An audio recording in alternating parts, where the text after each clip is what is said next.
আচ্ছা, ইংরেজি গ্রামারের এমন একটা টপিক যেটা প্রায় প্রত্যেক পরীক্ষাতেই আসে, কিন্তু তারপরেও আমাদের অনেকেরই ভুল হয়ে যায়। হ্যাঁ, আমি প্রেজেন্ট কন্টিনিউয়াস টেন্সের কথাই বলছি। চলুন আজ এটাকে একদম সহজ করে বুঝে নেওয়া যাক। তো শুরুই করা যাক একটা প্রশ্ন দিয়ে। দেখুন তো স্ক্রিনের এই প্রশ্নটা। এই প্রশ্নটা কিন্তু আমাদের আজকের টপিক ব্যবহার করেই করা হয়েছে, আর এর উত্তরটাও কিন্তু ঠিক এই মুহূর্তে এই সময়েই ঘটছে।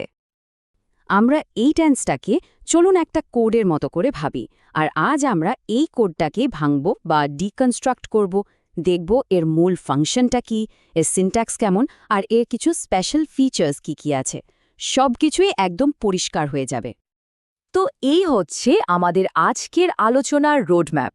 আমরা একদম কোর ফর্মুলা থেকে শুরু করে কিছু পরীক্ষার প্রশ্ন সমাধান করে ফাইনাল রিভিশন পর্যন্ত যাব। তাহলে আর দেরি কেন? চলুন সরাসরি ঢুকে পড়া যাক প্রথম অংশে, মানে প্রেজেন্ট কন্টিনিউয়াস টেন্সের একেবারে মূল ভিত্তি বা বিল্ডিং ব্লকটা দিয়ে শুরু করি। একদম সোজা কথায় এই টেন্সটার প্রধান কাজ হল এমন একটা অ্যাকশনকে বোঝানো যা ঠিক এখন এই কথা বলার মুহূর্তে ঘটছে, মানে একটা লাইভ অ্যাকশন বা চলমান কাজ। আর এই লাইভ অ্যাকশনটা দেখানোর ফর্মুলাটা কি? খুবই সিম্পল। দেখুন, এখানে তিনটা মূল জিনিস লাগছে।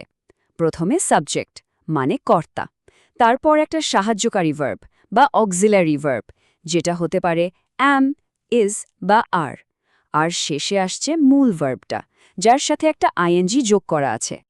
বেশ, ফর্মুলা তো জানা হলো। এবার তাহলে দেখা যাক এই ফর্মুলা ব্যবহার করে কত রকমের বাক্য আমরা বানাতে পারি। চলুন এক এক করে অ্যাফার্মেটিভ, নেগেটিভ আর প্রশ্নবোধক বাক্যের গঠনগুলো দেখে নিই।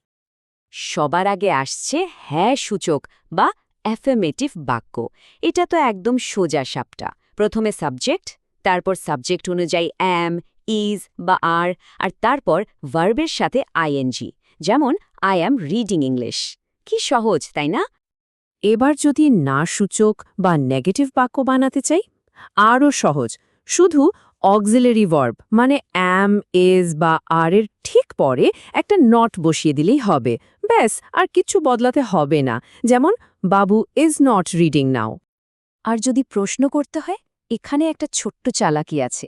আমরা শুধু সাবজেক্ট আর অক্সিলারি ভার্বের জায়গাটা অদল বদল করে দেব, মানে অ্যাম, ইজ বা চলে আসবে একদম শুরুতে, যেমন ইজ হি স্লিপিং নাও।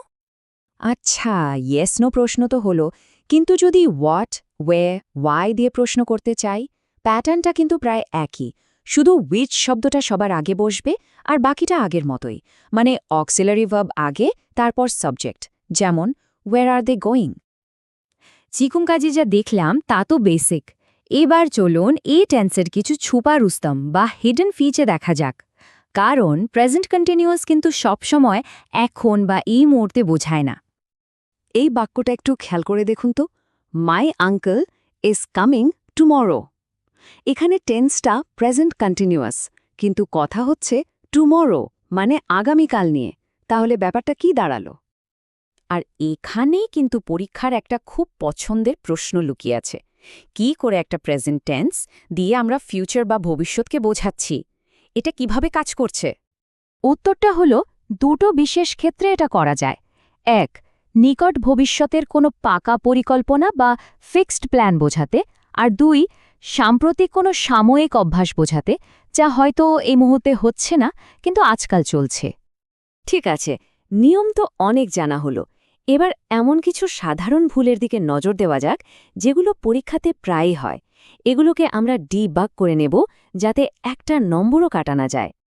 এই বাক্যটা দেখুন তো, দে ইজ প্লেয়িং নাও। এটা একটা খুবই কমন ভুল। বলুন তো এই কোডের বাগটা কোথায়? একটু ভাবলেই ধরতে পারবেন। হ্যাঁ, একদম ঠিক। ভুলটা হচ্ছে সাবজেক্ট ভার্ব অ্যাগ্রিমেন্টে। দে যেহেতু প্লুরাল, এর সাথে ইজ বসতেই পারে না, বসবে আর। সঠিক বাক্যটা হবে দে আর প্লেয়িং নাও। এবার একটা মারাত্মক ফাঁদ বা ট্র্যাপের কথা বলি। নেগেটিভ প্রশ্ন করার সময় নট কোথায় বসবে? এখানে একটা নিয়ম আছে। সাবজেক্ট যদি নাউন হয় তাহলে নট বসবে নাউনের আগে, আর সাবজেক্ট যদি প্রোনাউন হয় তাহলে নট বসবে প্রোনাউনের পরে। এই জায়গাটা কিন্তু খুব ভালোভাবে মনে রাখতে হবে। বাহ, আমরা তো অনেক কিছুই শিখে ফেললাম। এবার সময় হয়েছে নিজেদের একটু পরীক্ষা করে নেওয়ার। চলুন একটা প্রশ্ন সমাধান করা যাক। এখানে 4টে অপশন দেয়া আছে। একটু সময় নিয়ে ভালো করে দেখুন তো। কোন বাক্যটা আমাদের শেখার সমস্ত নিয়ম মেনে একদম সঠিকভাবে লেখা হয়েছে? সঠিক উত্তর হল C, my uncle is coming tomorrow. কারণ এটা একটা ফিক্সড ফিউচার প্ল্যান বোঝাচ্ছে, যা আমরা একটু আগেই শিখেছি।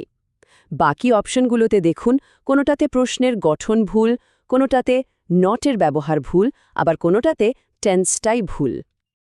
আর একদম শেষে আপনাদের জন্য রইল একটা ফাইনাল রিভিশন সামারি। পরীক্ষার ঠিক আগে একবার চোখ বুলিয়ে নেওয়ার জন্য এটা কিন্তু দারুণ কাজের একটা জিনিস।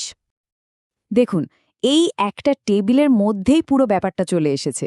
মূল ফর্মুলাটা কি, নেগেটিভ বাক্য বা প্রশ্ন কিভাবে বানাতে হয়, আর এর স্পেশাল ব্যবহারগুলো কি সব কিছু এক জায়গায়।